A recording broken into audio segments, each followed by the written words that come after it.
Hey everybody, it's Angie and welcome to Hot and Flashy.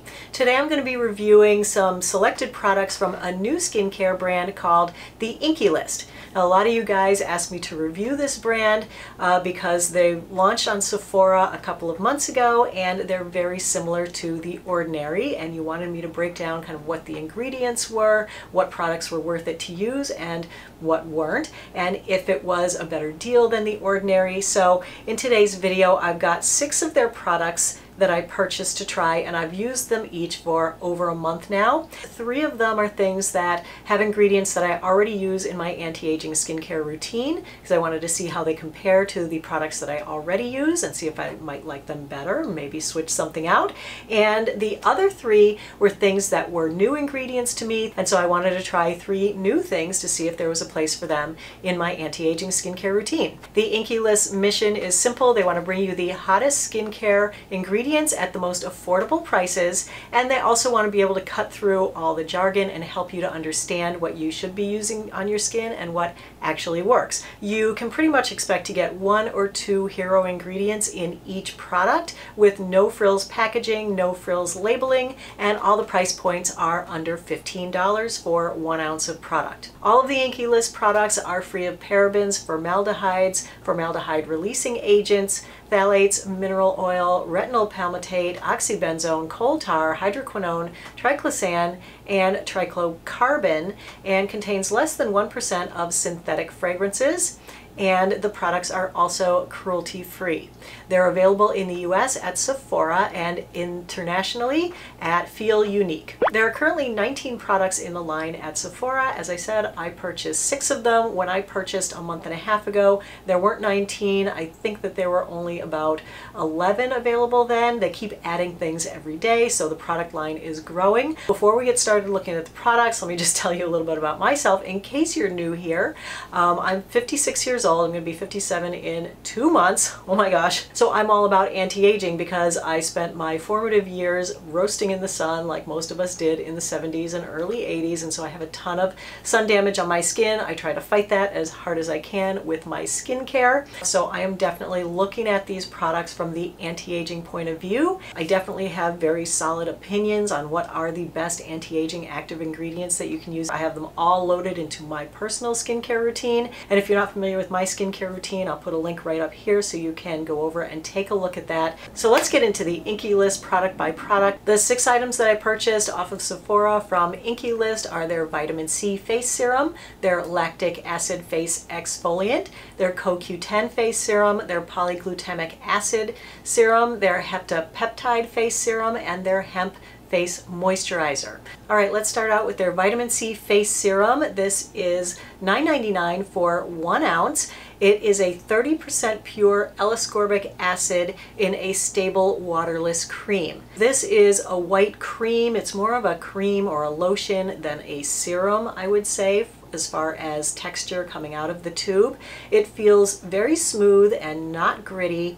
It doesn't spread very far. It's a little bit thick, and so you kind of need a bit more of it to spread it over your face if you're putting it on clean, dry skin.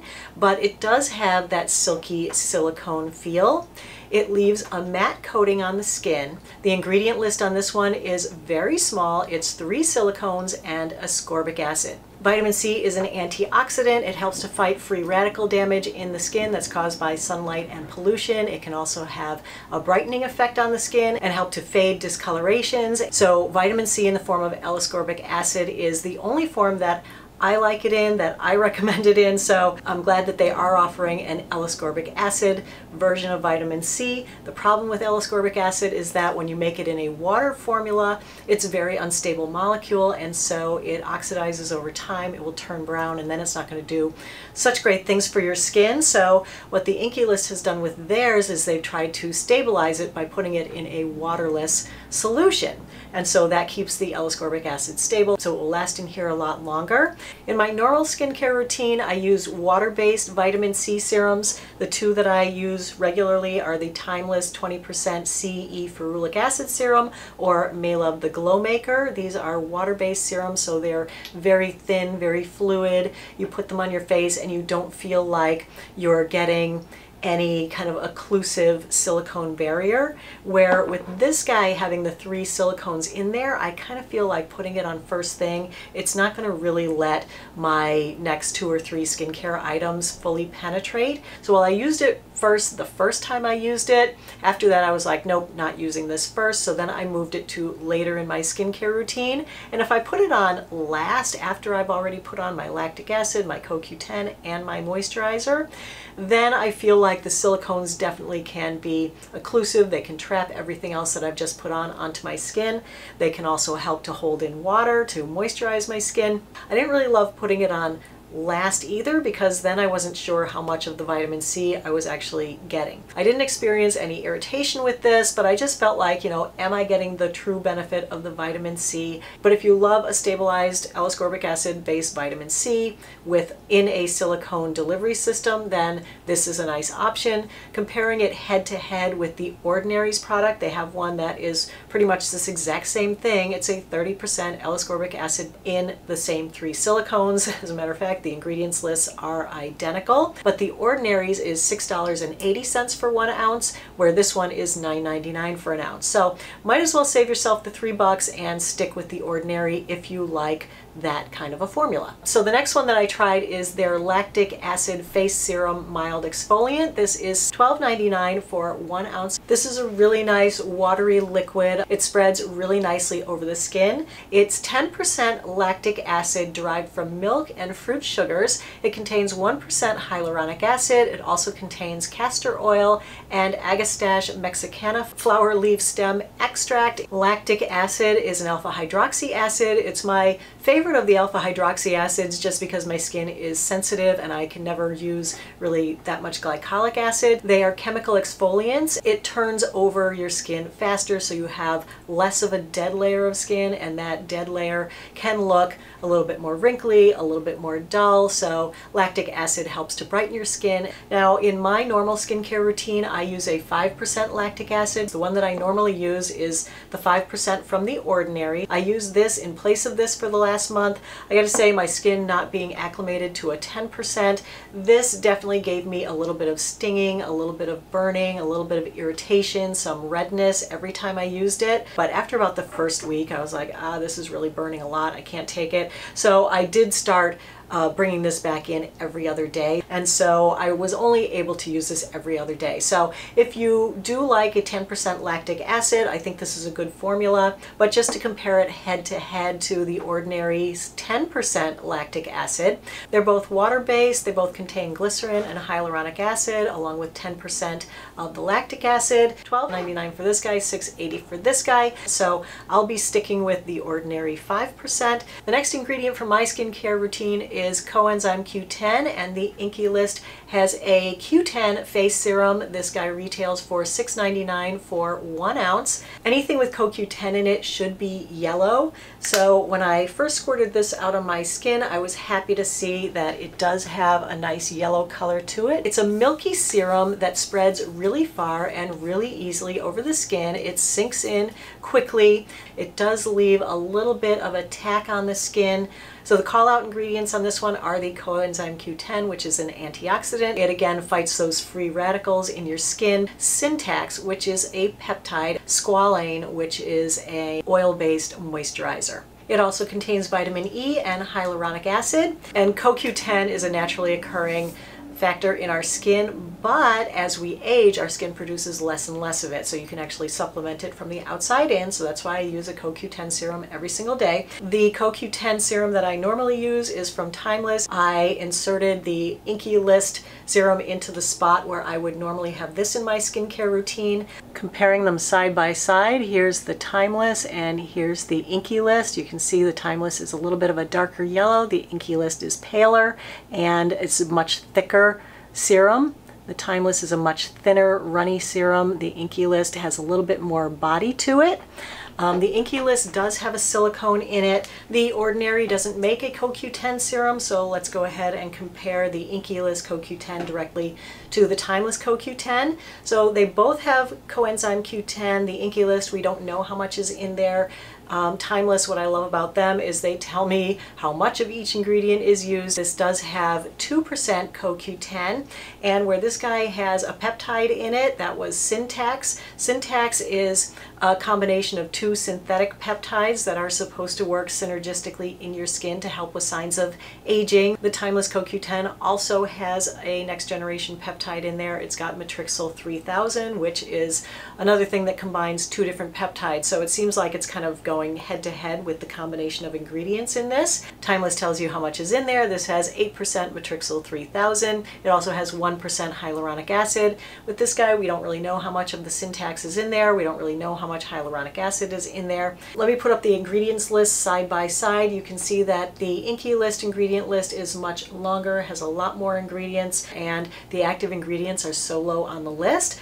There's probably not more than 1% of each of them in there. I could be wrong. I don't know. If you're an Inkey list person and you want to, give us the information, that would be great. It's way cheaper than my Timeless. This is $6.99 for 1 ounce, and this guy is $24.99 for 1 ounce. Even though it costs more, I'm still going to stick with the Timeless because, I do know how much is in there, and that's going to be my ongoing one for the future. But I am going to use this one up. I think this one is good. It makes a really good travel size. I like this packaging for travel. All right, now moving on to the 3 products that were not replacing things in my skincare that were new to me. Let's start with the Polyglutamic Acid Serum. This is $14.99 for 1 ounce. So this is a milky gel-like serum that glides over the skin really nicely. It does spread far. It does rub in fairly quickly. This is supposed to be a powerful hydrator that holds 4 times more moisture than hyaluronic acid to smooth and reduce the appearance of fine lines.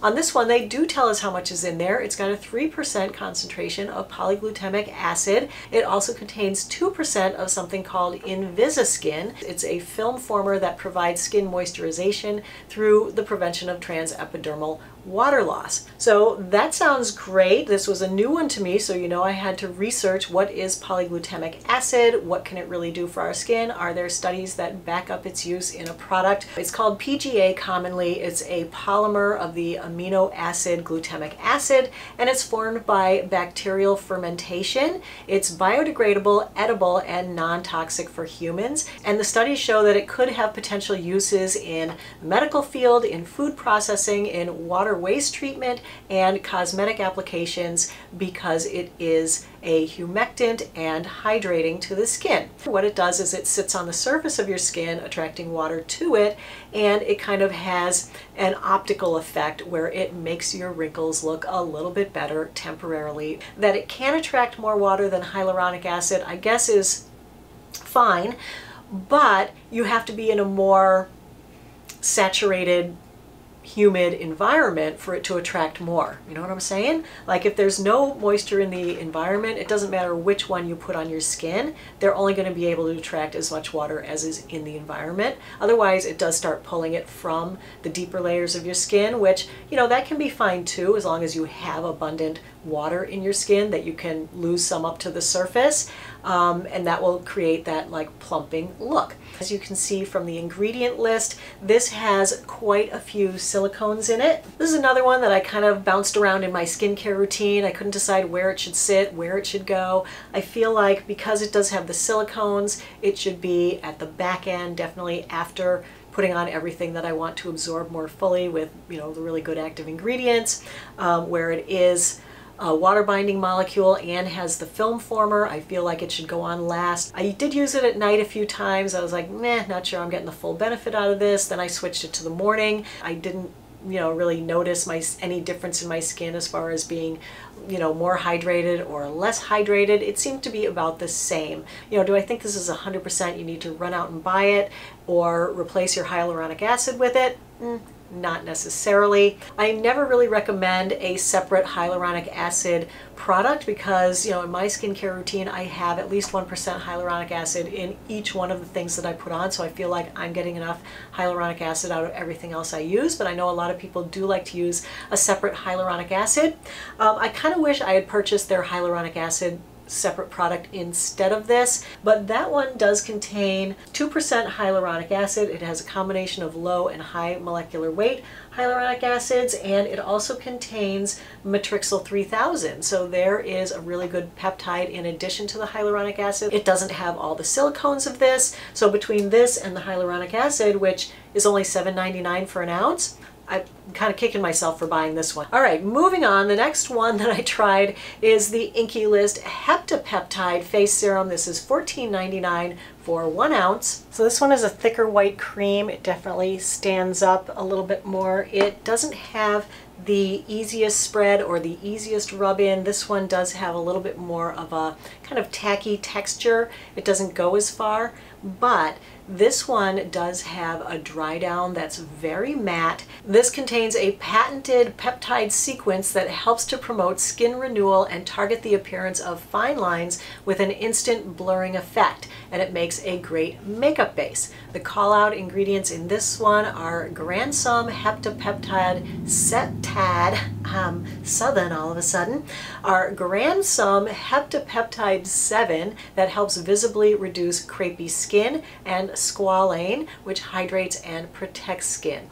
Peptides are kind of newer ingredients in skincare. A lot of them are around. A lot of them have big claims on what they can do for your skin. Most of them have only been studied by the manufacturers. I went out and looked for independent studies on this, couldn't find any, found one study done by the manufacturer, of course. My hope is that always that it will bear out in the future. So I do like to use some peptides. As you've seen in my skincare routine, I do use some. I use matrixyl Synth 6, I use matrixyl 3000. But the nice thing about peptides is at least they're moisturizing. They've all been proven to be moisturizing, so it's not really a waste. So the study that I found on this one was a study called Efficacy of Hepta-Peptide 7 on menopausal skin. And I was like, oh my gosh, that is right up my alley. And they did a small clinical study on 32 women on forehead skin that was wrinkled, and they found that it looked less wrinkly and less textured after using the Hepta-Peptide 7. You know, take it with a grain of salt. So when I first got this one, I started using it at night instead of my matrixyl Synth 6 serum, which is like another watery serum. Putting this on, I didn't feel like I would get the same slip and the same glide. It's definitely very thick, very gluey, and it left my skin very matte, and it really minimized my pores. And I was like, hey, whoa, I should use this during the day as a last step. So that's what I started doing with this one, because it really does dry down very matte. It's very yeah, it doesn't reflect a lot of light, and so your pores look a lot smaller. I actually put it on one side of my face today and not the other, and took pictures of it this morning so that you can see the difference in my pores. So if you're someone who has textured skin, this can really be a great last step in your skincare. As a primer, this stuff is bomb. So definitely pick it up if you have enlarged pores that you are trying to hide, and put it on those, and you'll be amazed at how awesome this stuff is. Moving on to the last product that I tried, which is the Hemp Face Moisturizer. This is $12.99 for 1 ounce of product. So this is a very lightweight lotion. Looks like just a standard lotion. It rubs in really easily. It feels really hydrating. It's not like a super thick cream, like a night cream, and it leaves a nice youthful glowy sheen on the skin. This is a soothing, rich yet lightweight moisturizer that nourishes and helps skin to appear more energized. The call out ingredients in this one are green tea extract, that's another antioxidant, sativa seed oil, that's the hemp oil. This one also contains glycerin and coconut oil. There are some people who love coconut oil for their skin. There are people who hate coconut oil for their skin. So just be aware that this does have a lot of coconut oil in it. I'm kind of curious about the whole hemp thing, the CBD thing. Of course, this is not made from CBD oil. That is from a different part of the plant. Hemp, on the other hand, is just from the seeds. The basics of oils is that they just add a nice softening, moisturizing effect to the skin. And so for me, the oils are kind of interchangeable. Sometimes I like an oil when my skin is really dry. So I work this into my skincare routine at night. For the first week, I used just this and replaced my normal nighttime moisturizer with it. Since it's summertime, I'm using the CeraVe PM as my nighttime moisturizer. Usually I'll use Olay Regenerist Micro Sculpting Cream, or I'll use the CeraVe Night Cream. What I like about those products is that they all bring some anti-aging ingredients to the table. They all have niacinamide. The CeraVe products have ceramides. The Olay product has another peptide. They all have hyaluronic acid. But after a week I was like, oh, I'm really missing my niacinamide and my ceramides. So I ended up using this anyway and just putting this on top at night. And I kind of liked it. When I woke up in the morning, I felt like my skin was still hydrated. I felt like it was still moisturized. So I didn't have any problem with this as far as using it. My only problems that I had with this is the small size of the container. You know, for like moisturizers, I like things to come in bigger containers. Just, you know, as a comparison head to head, would I swap this in for this and not use this? No, because this gives me the other anti-aging ingredients. Also, this is 3 times the size of this. This is 3 ounces for $15.99. This is 1 ounce for $12.99. So this is by far the better bargain. I could see myself though using this as a final step, like in the dead of winter when the air is really dry and I just want to get some more oils on my skin just to help lock in some hydration. So overall, I feel like the Inkey List is a exciting new offering available at Sephora and also internationally. I love the price points on the products. I think, you know, the basic minimal packaging is really great, and I think that most of the products are well formulated and they can work for lots of different skin types. So the things that I tried, I really like the lactic acid and the Q10, and I really like the Hepta-Peptide and the hemp moisturizer. There might have been slightly better options from other brands that I would choose, but you know, if you want to buy Inkey List and give them a try, those are the products that I would recommend. I think that the retinol looks interesting because it does have a couple of different kinds of retinol in there along with a few peptides, so it's nice to get kind of multiple actives in there. And I'd also recommend the hyaluronic acid over the polyglutamic acid. But definitely, you know, lots of good things in there, kind of hit or miss as any skincare line is. So I'm really glad that you guys asked for this one. If there's any other skincare lines coming out that you would like a review on, just let me know. So anyway, I hope you found my review helpful and informative. If you did, go ahead and give it a like, and don't forget to subscribe to my channel and hit the notification bell. As always, I thank you so much for your time. I really appreciate your watching. Hope you have a great day, and I'll see you in the next video. Take care, everybody. Bye-bye.